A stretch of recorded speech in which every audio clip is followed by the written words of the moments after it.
So today we will continue with our understanding on IP addresses.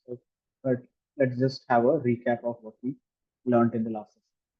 So IP address is nothing but Internet Protocol addresses, basically an address for each and every networking device.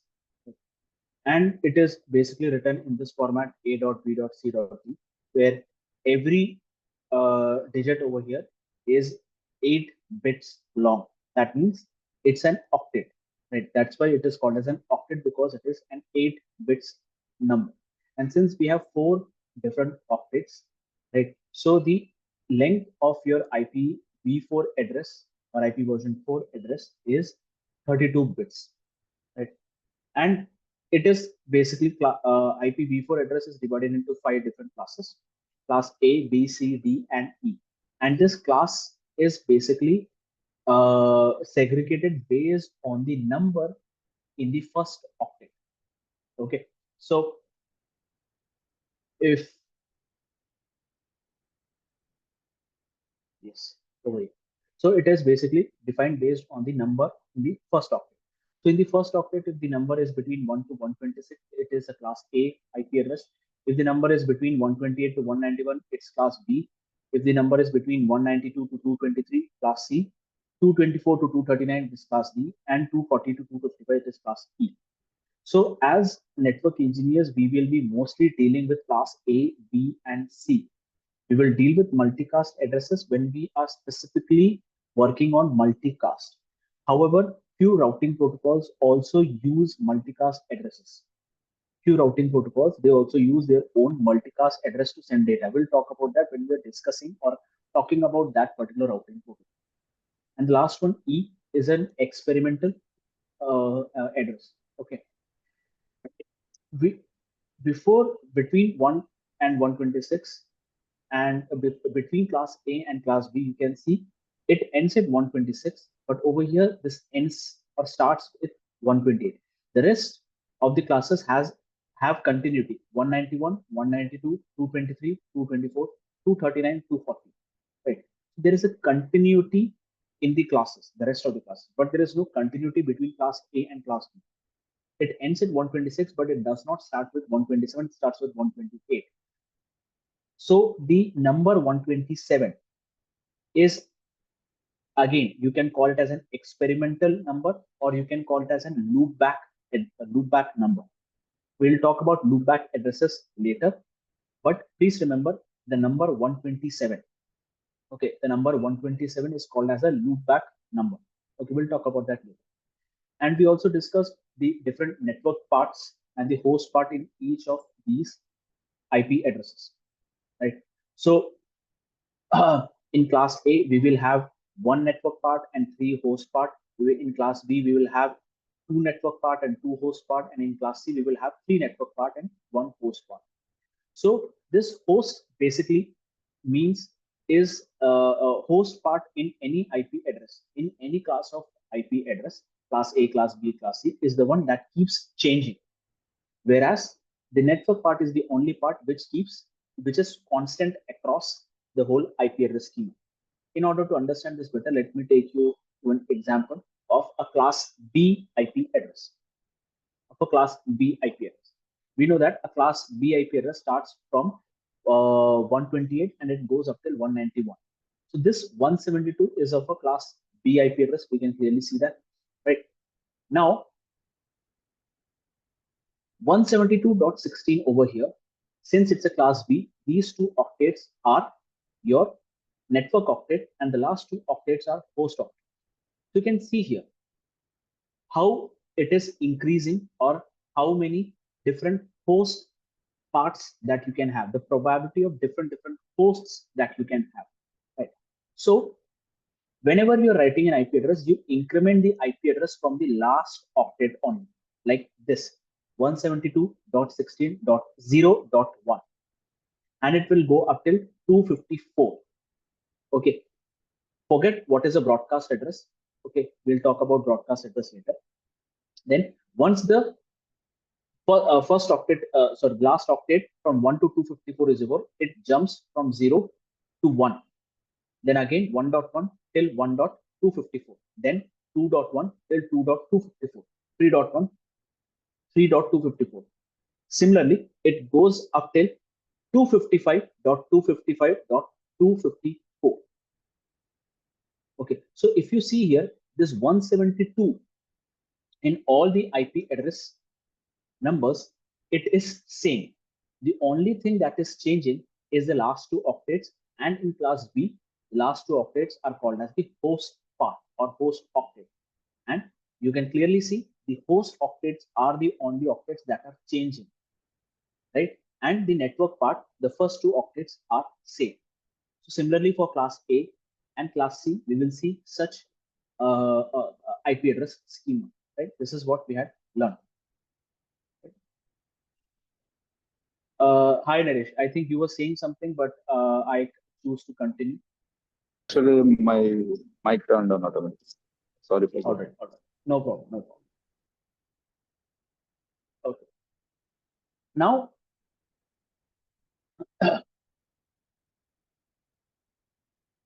as humans, okay, we know what is a class.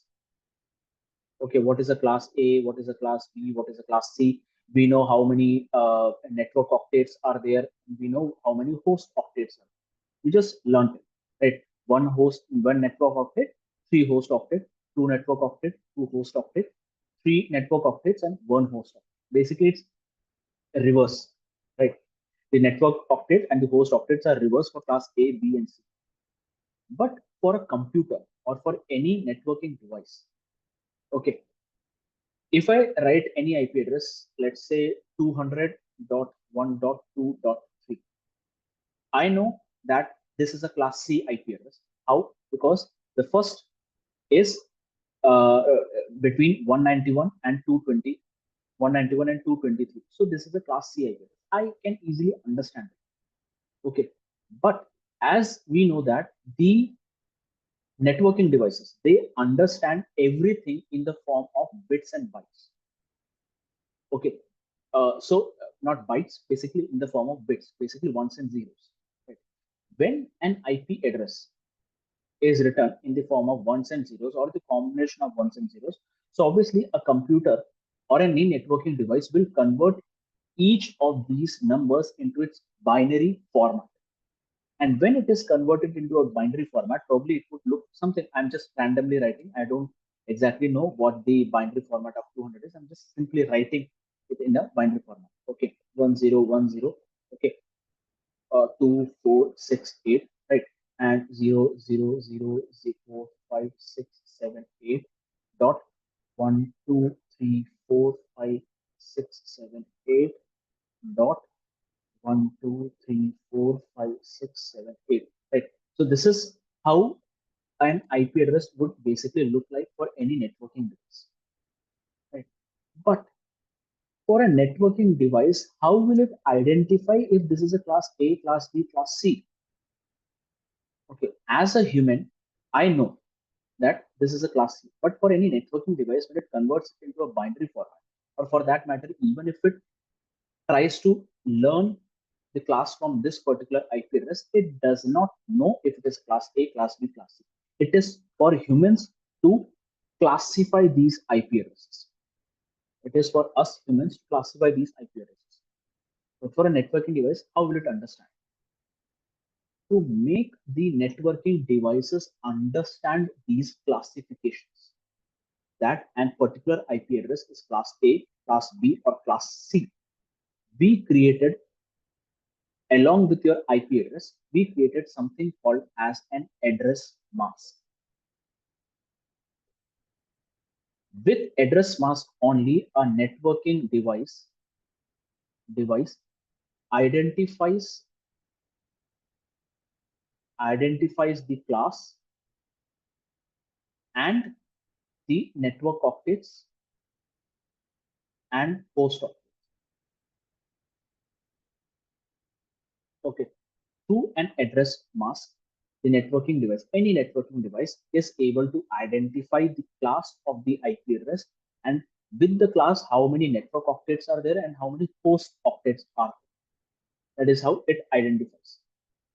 Now, what is an address mask? Again, address mask is also a 4-octet. It is written in the form of 4-octet. Guys, give me a minute. To Mona,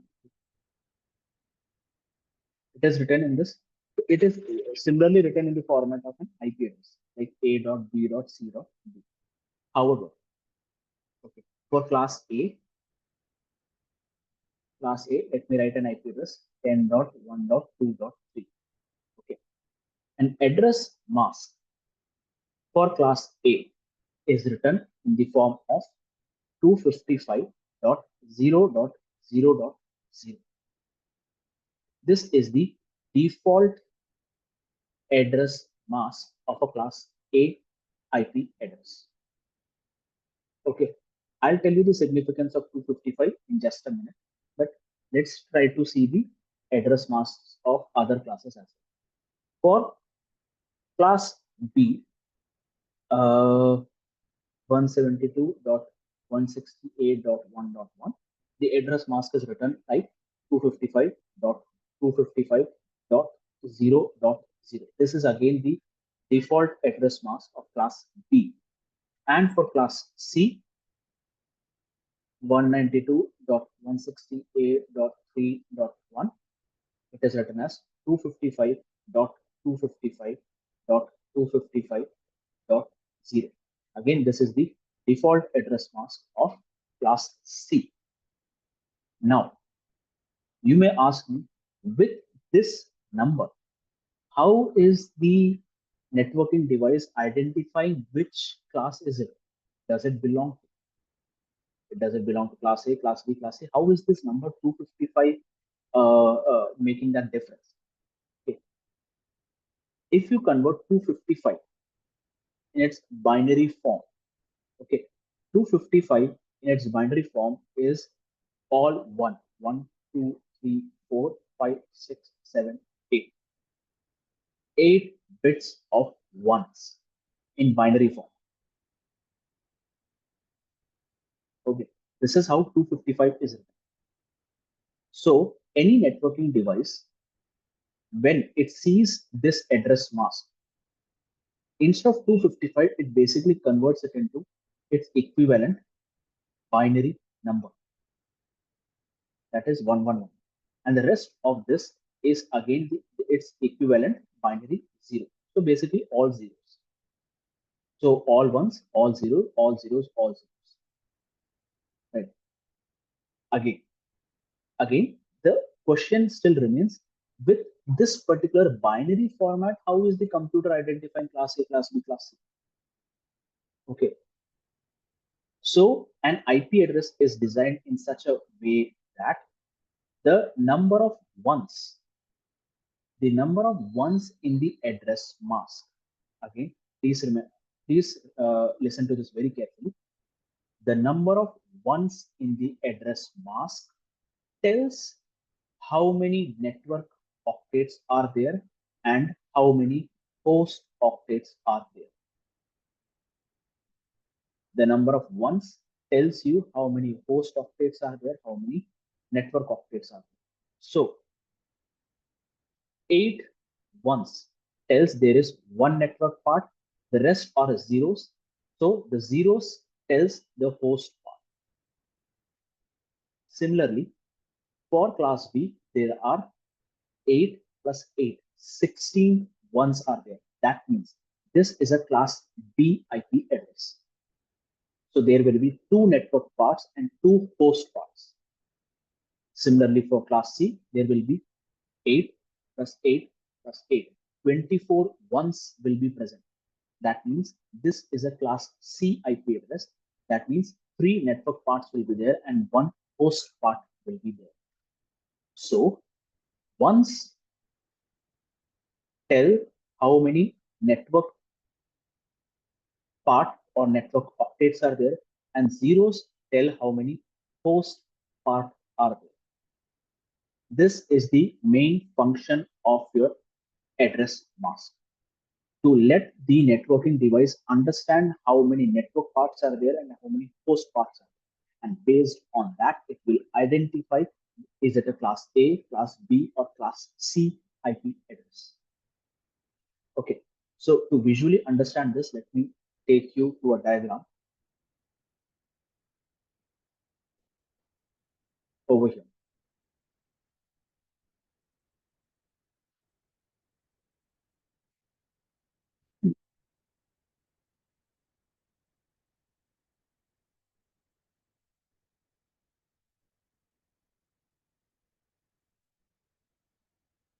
So over here, if you see, if this is for class A, this is for class A, and you can clearly see, and I just showed you the address mask of a class A IP address, which is 255.0.0.0. And you can see 255 in its binary equivalent form is all ones. The rest of them are all zeros. So when you write an address mask, and the way of writing an address mask is always an IP address along with its equivalent address mask. This is how you basically write an IP address. You do not just leave it at 1.2.3 like this. This is an incomplete address mask. Okay.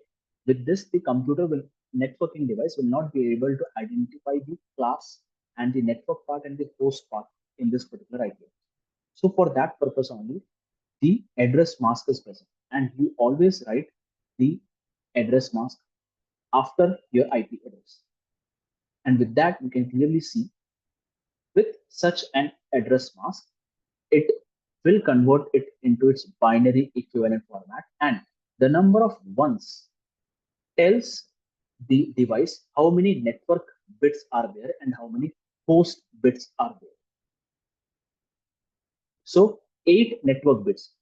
That means this part is corresponding to the first octet of the IP address. So this means this is the network part, and all the other zeros are corresponding to the last 3 octets. That is why they are the host part. So this is only to identify the network and host part, right? Correct.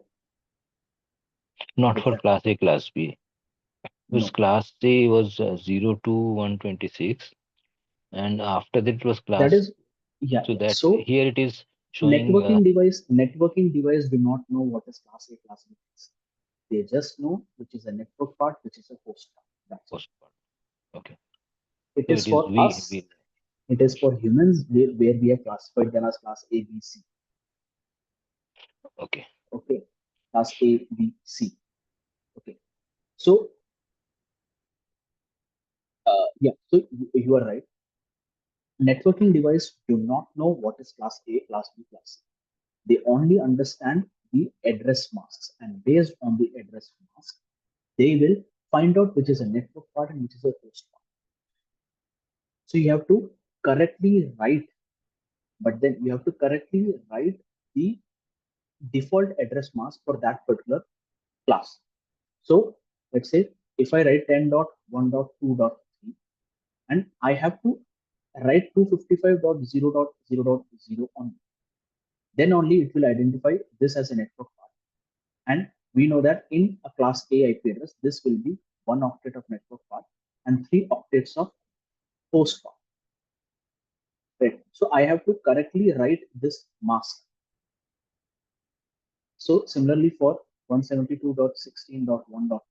I have to correctly write the address mask as 255.255.0.0 so that it will identify these two these two octets in the address mask with the octets in the IP address, and it will say these two are host part and these two parts are these two parts are network part and these two are host part.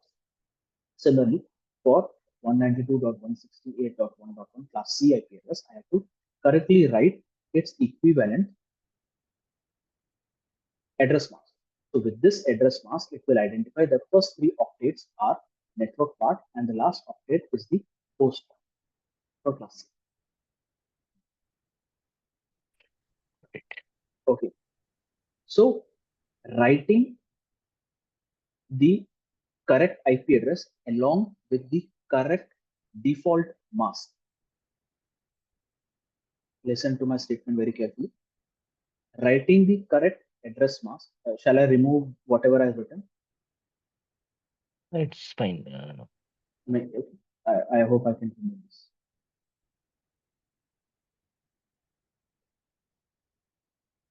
So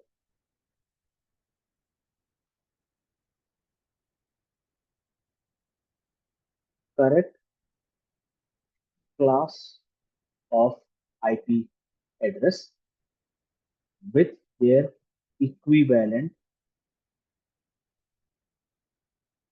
address mask. Address mask is called as default, not default, sorry, is called as classful IP address. Okay. So correct class of IP addresses with their equivalent address mask, you get a classful IP address. Okay, you get a classful IP address. Any question till here? Yeah, till here it's fine.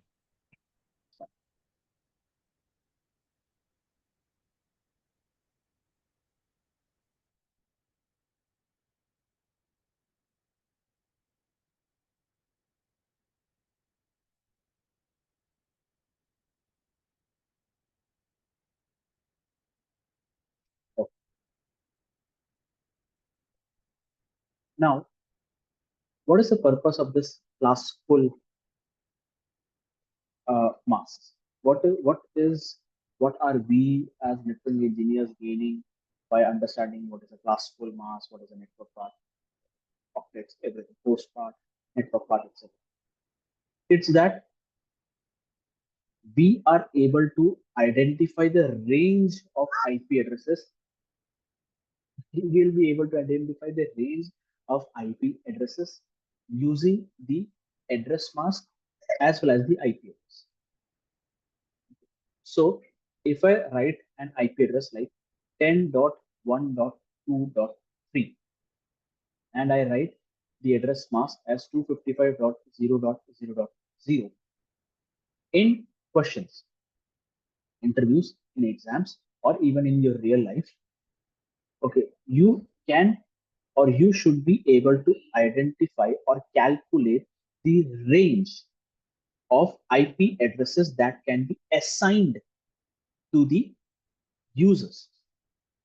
Okay, so we just saw in our last class how IP addresses are assigned, right? So if someone gives us that this is the IP address and this is the address mask, how many IP addresses are there and how many IP addresses you can assign to the users? Okay, how many IP addresses you can assign to the users so that the users have IP addresses and they can communicate to the devices on the internet. Okay, so an IP address. Now we are getting into the details of an IP address. An IP address, first of all, or not IP address, range of IP address. Okay, it starts with network ID, a network ID. Okay, a network ID, and then the range will have usable IP addresses, usable IPs, and then it ends with a broadcast IP or a broadcast address or a broadcast ID. You can say broadcast ID or IP, whatever you want to say. Okay, so a range of an IP address, it starts with a network ID, then there are usable IP addresses, and then it ends with a broadcast ID. So with this, you can clearly see when I say usable IP, that means the network ID and the broadcast ID in the range of IP address are the two IP addresses that you cannot assign to users or they are not usable IP addresses. All right. Now, with this, let us continue our discussion on what is a network. So let me take that same example of 10.1.2.3 as an IP address and the default address mask of 255.0.0.0. So now with the example that we saw, instead of this, 172.16.0.0, 255.255.0.0 is what we had seen in one of the PDF page, right over here. Or let me explain.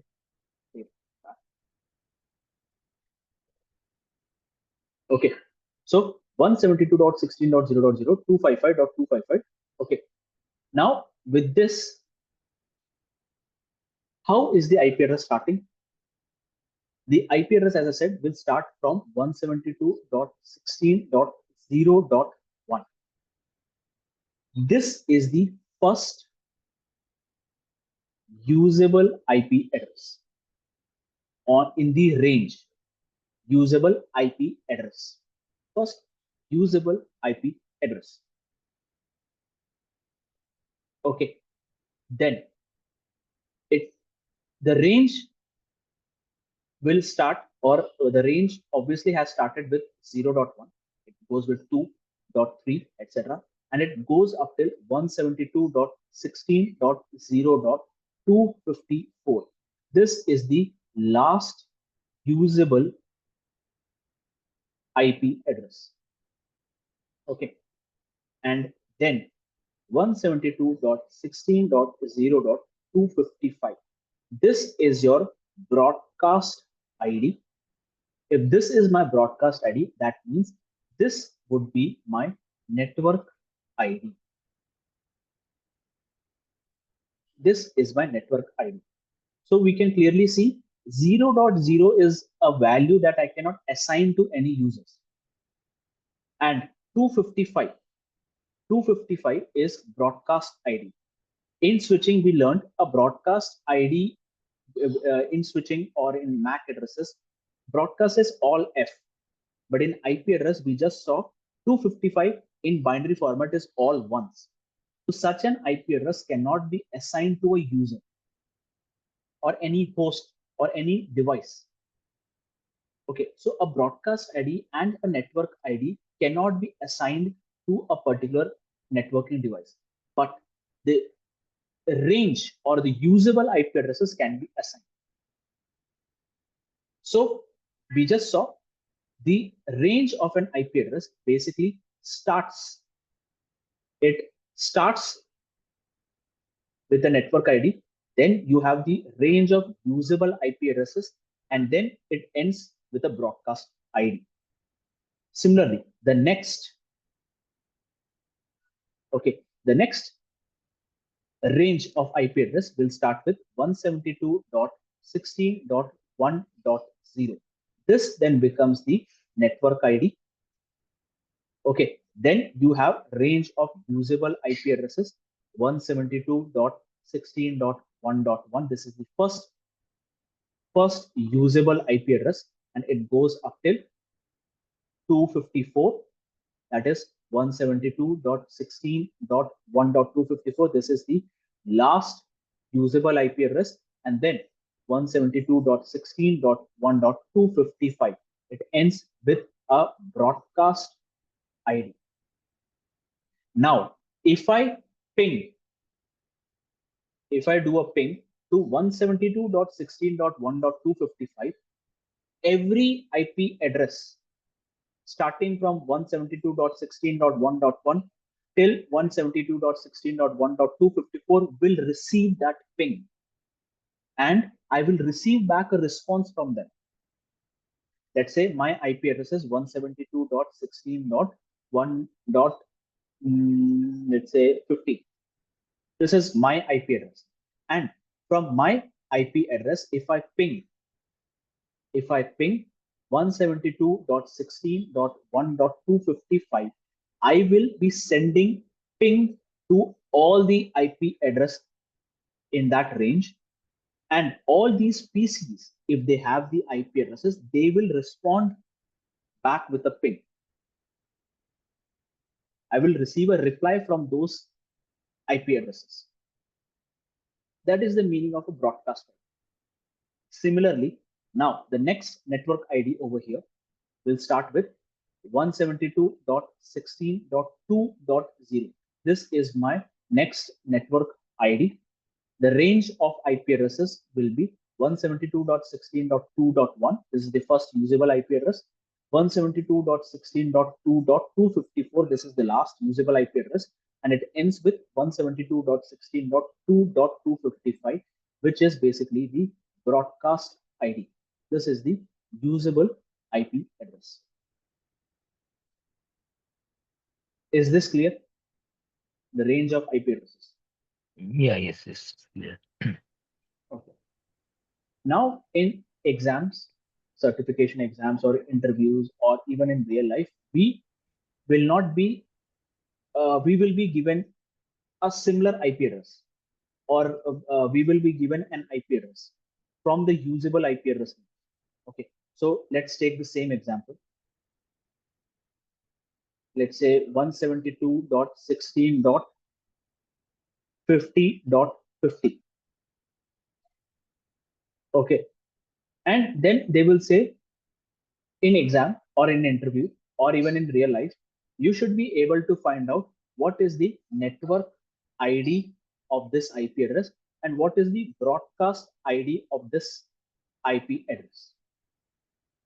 Meaning, where does the IP address start from and till where does it go and where it ends? You should be able to find that out.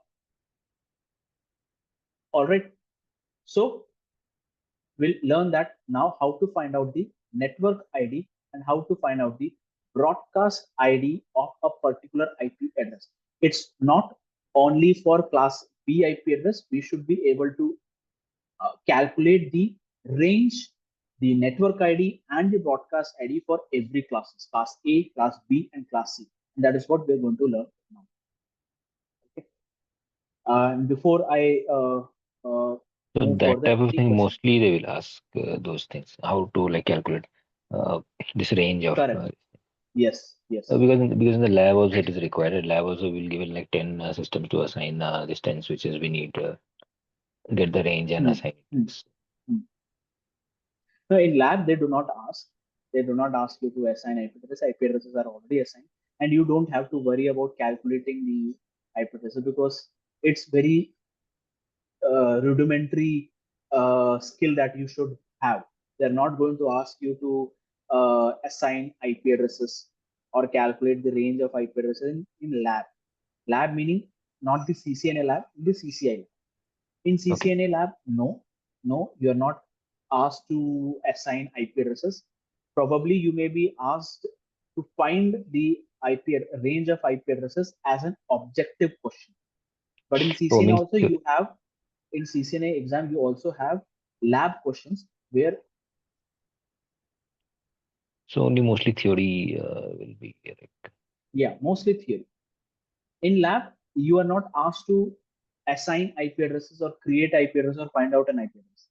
Okay, there will be some mistakes in the configuration. You just have to correct that configuration. That will be there in the lab of CCN, which is just one or two questions, not much. Okay. Now, going back to our discussion of how to find out the network ID and the broadcast ID for a given IP address. Okay. Now, looking at the IP address, we can clearly see that this is a class B IP address. This is a class B IP address. And for a class B IP address, we already know what is the default mask, right?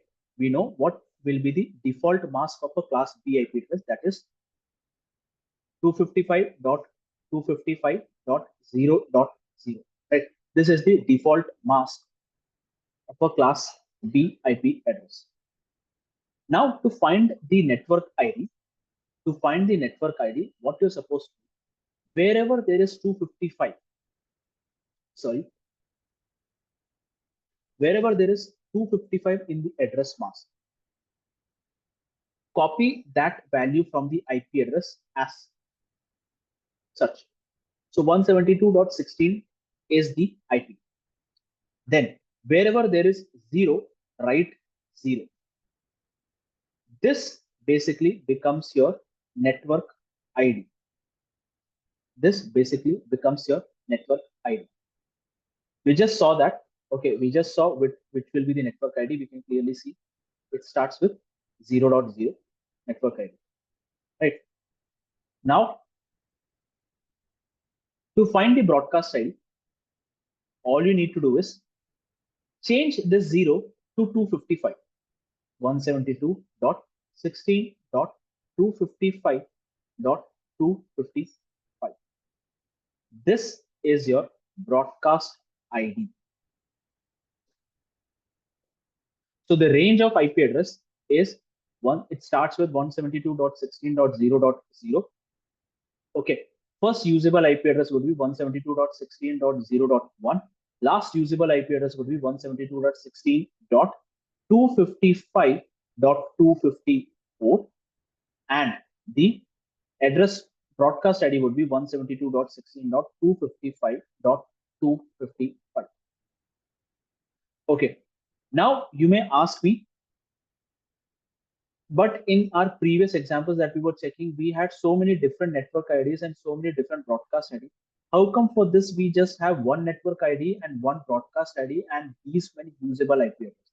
The reason is over here, the address mask is different. It's not 255.255.0.0. It is 255.255.255.0. It is a class C address mask, not a class B address mask. We'll talk about this kind of address masks later. Okay, but please remember this is a class C address mask and not a class B address mask.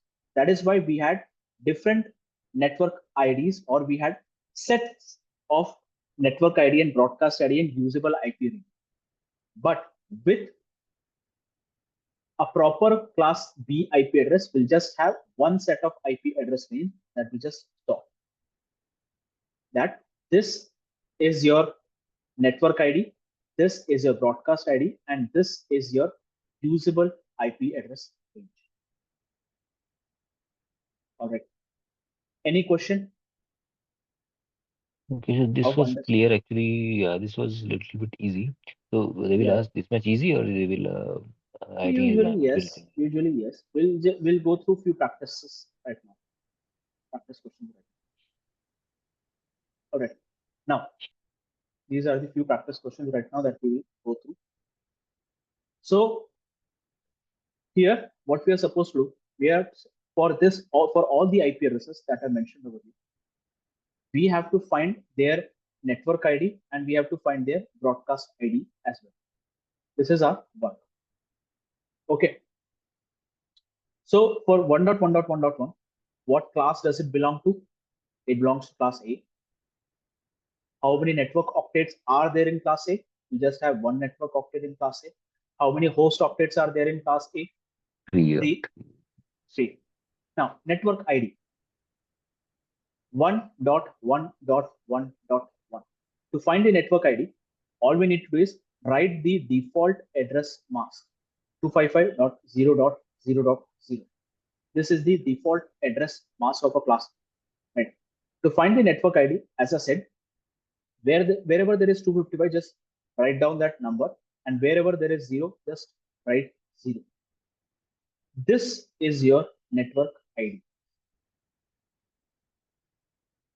Okay, and to find the broadcast ID, all you need to do is just change these zeros to 255. 1.255.255.255 is your broadcast ID.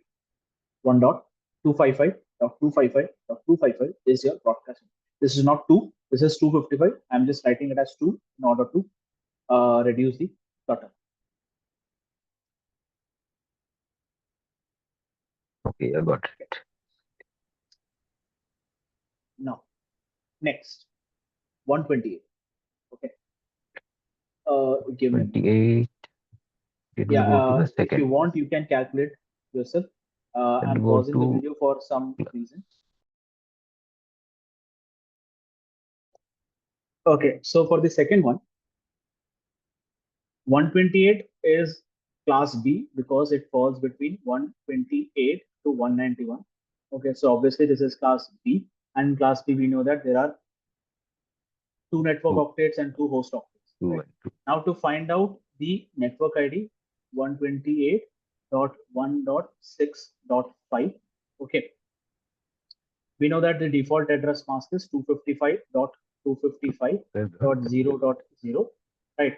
So to find the network ID, it will be 128.1.0.0, because wherever there is 255, we'll just copy that value and the rest of them is 0. And to find the broadcast ID, just change the zeros to 255.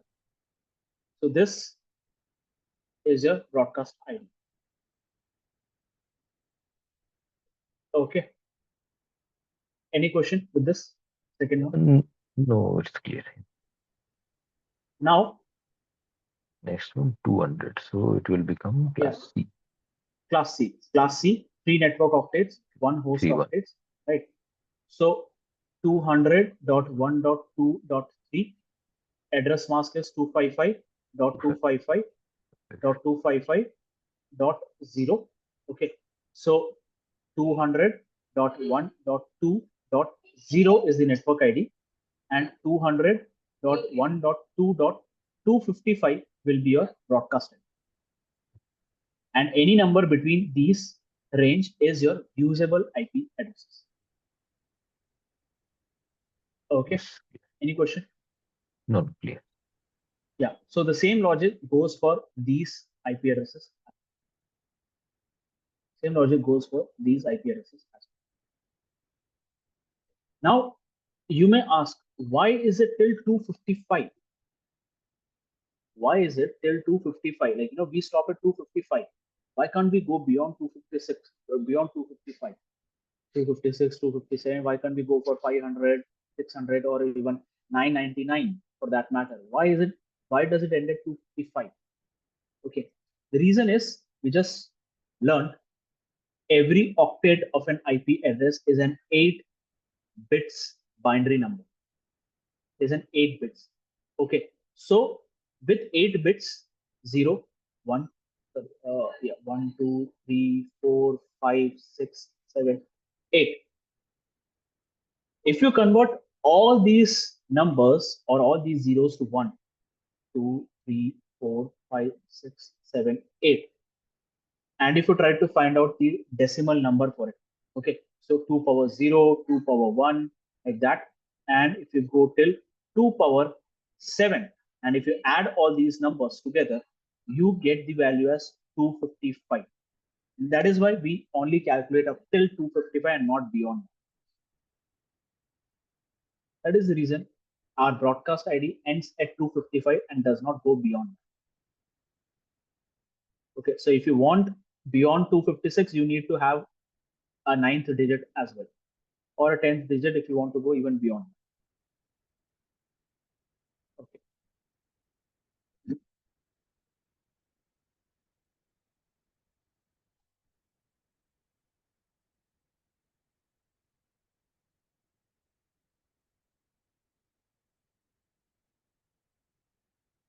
All right, so I'll stop our session for today here, and we will continue on Monday. Okay, yes, on Monday. However, the class will be at 10:30, not at 9 like today. It will be at 10:30. Okay. So it will continue. What will be